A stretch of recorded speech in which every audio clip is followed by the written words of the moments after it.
सेवक चुनले बानी, सेवके समझी, रउए लेखा आदमी वो ह, फरिश्ता मत बूझी। गोड़ लागत नहीं हेरा से अभिनंदन में रोलो के अपना कार्यक्रम जना के नाम है खूटा ठोक के।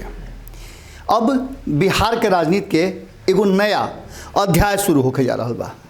ये अध्याय ना तो सरकार है, ना विपक्ष है, और ना ए बिहार के कोनो ऐसन चीज़ बा जना के लेकर के रुआ बहुत ज़्यादा चर्चा परिचर्चा करी। ये ऐसा चीज़ बा कि जौना आदमी के राजनीतिक रूप से अक्षम कर दिया गई बा, वो आदमी अब बार बार नीतीश कुमार, उनका सरकार और उनका क्रियाशैली के क्रियाकलाप के बार बार टारगेट शुरू कर दिले बा। बीच के कुछ समय देख लो खबर हुआ कि लगभग 15 से 20 दिन तक एकदम गुम्मी साधल विपक्ष अचानक से सक्रिय हो गई बा, और सक्रियता ऐसे बढ़ गई बा कि नीतीश कुमार के सुशासन नईखे नजर आओ। ये बात कहना बा लालू प्रसाद के, और ओह लालू प्रसाद के जौन की आज से 15 दिन पहले तेजस्वी यादव के एह बात के सलाह दिले रहन कि अब सीधा तौर पे हमला नीतीश कुमार पर ना हुई, जबकि नीतीश कुमार से ज़्यादा भारतीय जनता पर हमला हुई। ये पूरा उनका बात के माने खातिर पूरा राष्ट्रीय जनता दल होके या फिर महागठबंधन होके तैयार हो गए रहा, और बहुत सारा योजना जौन की भारतीय जनता पार्टी के रहला, केंद्र सरकार से लेकर राज्य तक भारतीय जनता पार्टी जितना भी क्रियाकलाप करता रहा ओकरा पर पूरी तरह से हमलावर आरजेडी रहा। लेकिन अचानक से नीतीश कुमार के एगो फैसला जौन के साल के अंतिम समय में ले ले, और वो फैसला से आरजेडी के जौन मंसूबा रहे, जौन सोच रहे, जौन रणनीति तैयार होता रहे, वो रणनीति के बड़ा धक्का लागल। अब ये धक्का सुनियोजित बा, प्लान वे में बा, या फिर देखावटी बा, ये तो पता चली। कारण कि जब कोनो चीज़ होला तो ओकरा के कुछ समय लागेला पता करे में। जैसे कोरोना वैक्सीन नहीं क्या निकलल, तो कोरोना वैक्सीन निकल बा तो ठोका रुए जो कोरोना वैक्सीन, तो वही में मालूम भर कि आ जाता तो वैक्सीन लगेबे ना करब, कारण कि वैक्सीन से बहुत कुछ हो जाला। अब ये बात के कहे खातिर सरकार अपना तरफ से प्रयास कर रहा बा, वैज्ञानिक कर रहा बड़े, डॉक्टर भी बता रहा बड़े। कोरोना वैक्सीन के बाद अब छोड़ करके बिहार के राजनीति के वैक्सीन के बात कही जाओ, और बिहार के राजनीति में एगो वैक्सीन फिर से नीतीश कुमार के लगा दिले बड़े लालू प्रसाद। ये वैक्सीन के पीछे बहुत सारा कारण हो सकेला। कारण ये बा कि नीतीश कुमार सरकार चलावे में इतना मस्त हो गए बड़े, और सरकार चलावे के इतना ज़्यादा वो तैयारी कर रहा बड़े कि उनका बाकी के संगठन और आगे का हुई, कैसे हुई बिहार के, एकरा पर से उनकर निगाह हट गई बा। लेकिन ये बात नहीं है, कारण कि लगातार नीतीश कुमार आज 5वां दौर के समीक्षा बैठक के साथ प्रशासनिक तंत्र के दुरुस्त करे खातिर फिर से एक बार प्रयास भइला। बिहार में अपराध के लेकर के जौना तरीका के बात चल रहा बा, और अपराध के आंकड़ा बा ओकरा पर कहीं ना कहीं लालू प्रसाद के कहना बा कि झूठों हमरा के काहे बदनाम कैले बड़ा लोग, जंगल राज कह के पूरा हमारा परिवार के बदनाम कैले बड़ा लोग, और दूसर का तरफ तारा सरकार में केहू सुरक्षित नहीं है। जब खुद प्रशासनिक लोग के घर में डकैती या चोरी हो जाता, AK-47 लेकर लोग दिन में घूमता, हत्या रुकत नहीं खे, अन्य अपराध जो बा जघन्य अपराध रुकत नहीं खे, ऐसा स्थिति में सुशासन कैसे हो सकेला? और नीतीश कुमार से बिहार संभलत नहीं खे। अगर नहीं खे संभलत तो ओकर रास्ता बा, रास्ता ये बा कि जल्दी से जगह खाली करो, और ते के हाथ में देखो दूसरा के कि कैसे बिहार सुधर जाता। लालू प्रसाद ने कहना बा कि नीतीश कुमार कोनो तरीका से अब बिहार खातिर मुश्किल हो गई बाड़े। ये बात बहुत पहले लोग को पता हुई कि चुनाव से ठीक पहले LJP के तरफ से चिराग पासवान के कहना रहे कि लालू प्रसाद अगर फिर से बिहार के बागडोर थाम लेता रहे तो बिहार बर्बाद होके से कोई रोक ना सकेला। हालांकि भारतीय जनता पार्टी ओहरी ये बात के विरोध ना कैले रहे, भारतीय जनता पार्टी आज भी विरोध नहीं के करत, लेकिन कहीं ना कहीं अब जौन तरीका से जौन बात आज से रुआ लोग के 15 दिन पहले हमनियों के कहले रही जा कि लालू प्रसाद एगो गोली फेंक दिले बड़े, एगो गोटी फेंक करके एगो अवसर दे करके नीतीश कुमार के चुप बैठ गए बड़े कि नीतीश कुमार पर फैसला कर लेते रहे। और नीतीश कुमार के फैसला यह भइल कि नीतीश कुमार संगठने छोड़ दिले, जौना से कि संवाद के रास्ता बंद हो गई। हालांकि सरकार में बड़े नीतीश कुमार, और नीतीश कुमार के आज भी इतना जल्दी ये नहीं है कि उनका बागडोर हाथ से छूट गई बा। आरसीपी सिंह के माध्यम से हो सकेला कि आरसीपी सिंह 2 महीना के बाद 3 महीना के बाद जीतन राम मांझी लेखा अपन भले हो सकेला कि पाला बदल देस, लेकिन अभी आरसीपी सिंह वो बात जरूर मनी है जौन नीतीश कुमार कही हैं। अचानक से नीतीश कुमार जब काल ऑफिस में पहुंच गए जदयू कार्यालय में, तो उनका संग है आरसीपी सिंह ना रहन, अन्य लोग रहे, और अन्य लोग वो रहे जौन उनका पंचरथ में शामिल रहे, उनमें से 3 लोगों में मौजूद रहे। चौथा रुआ देख लो कि जब से आरसीपी सिंह बनल बड़े तब से कहीं ना कहीं ललन सिंह के आता पता नहीं है। दूसरा तरफ नीतीश कुमार के सबसे करीबी और पसंदीदा विधायक लोग धड़ाधड़ हमला कर रहा बा।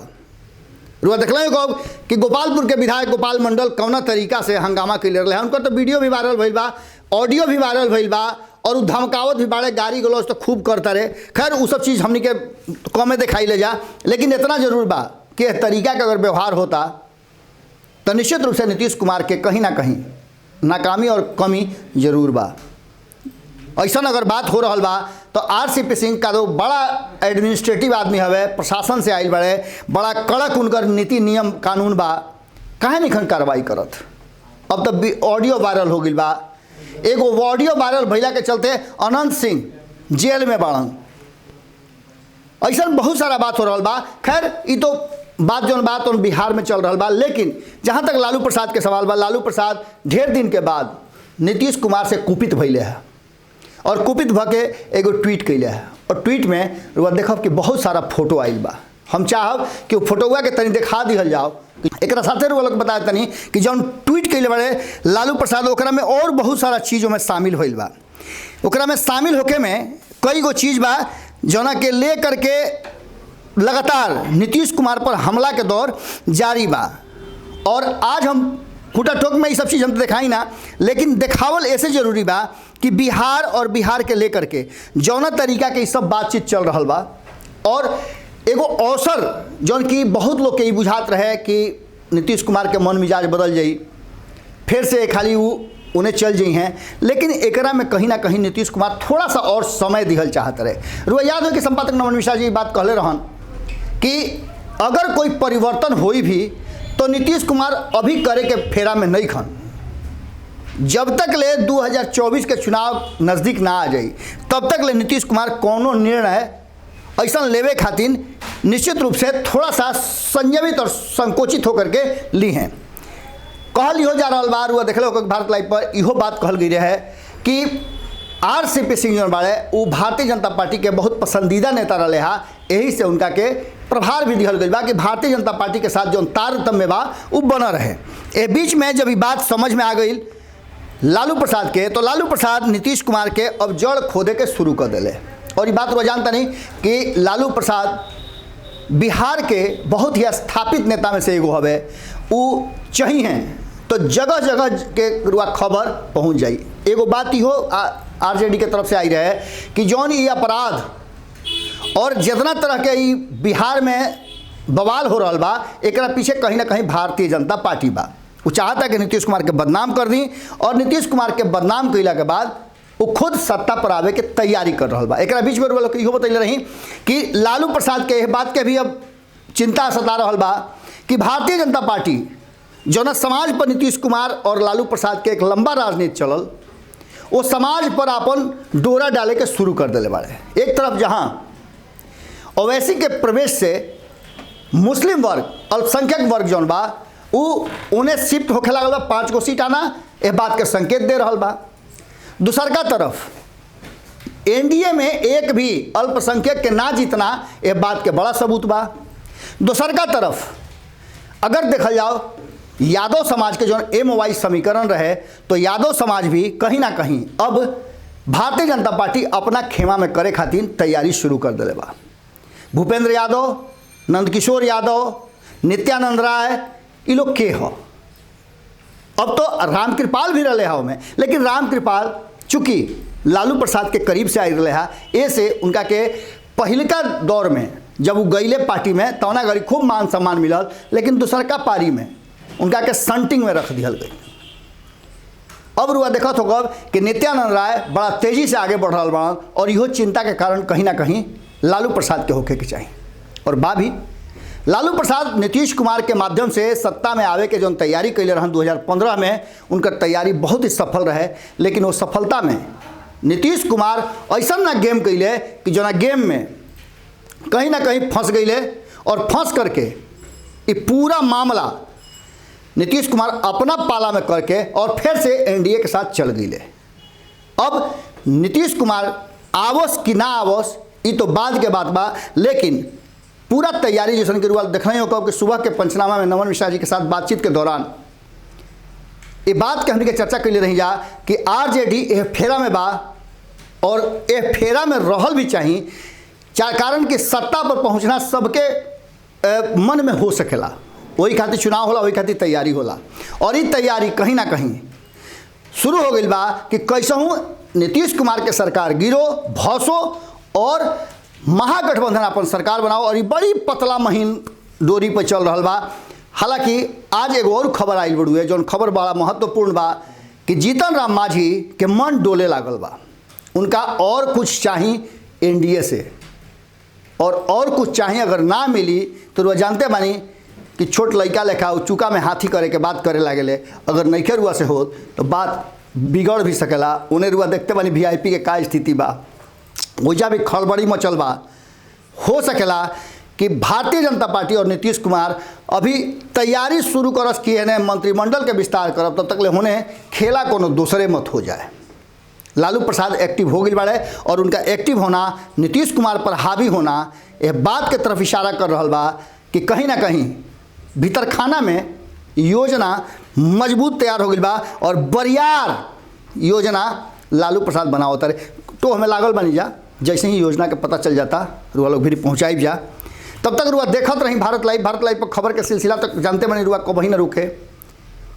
काल खूटा ठोक में फिर भेंट हुई, लेकिन ओकरा पहले निहोरा रुआ से जरूर करब कि राउर साथ और सहयोग असही बनल रहो। राउर सहयोग हमनी के प्राप्त हो रहा बा, लेकिन और रुआ खुल के सहयोग करे के पड़ी, कारण कि लड़ाई अब और बड़ा होत जाता। जितना ही सांच के लड़ाई हमनी के लेके आगे बढ़त रही जा, और सच्चाई सामने आवत जाता।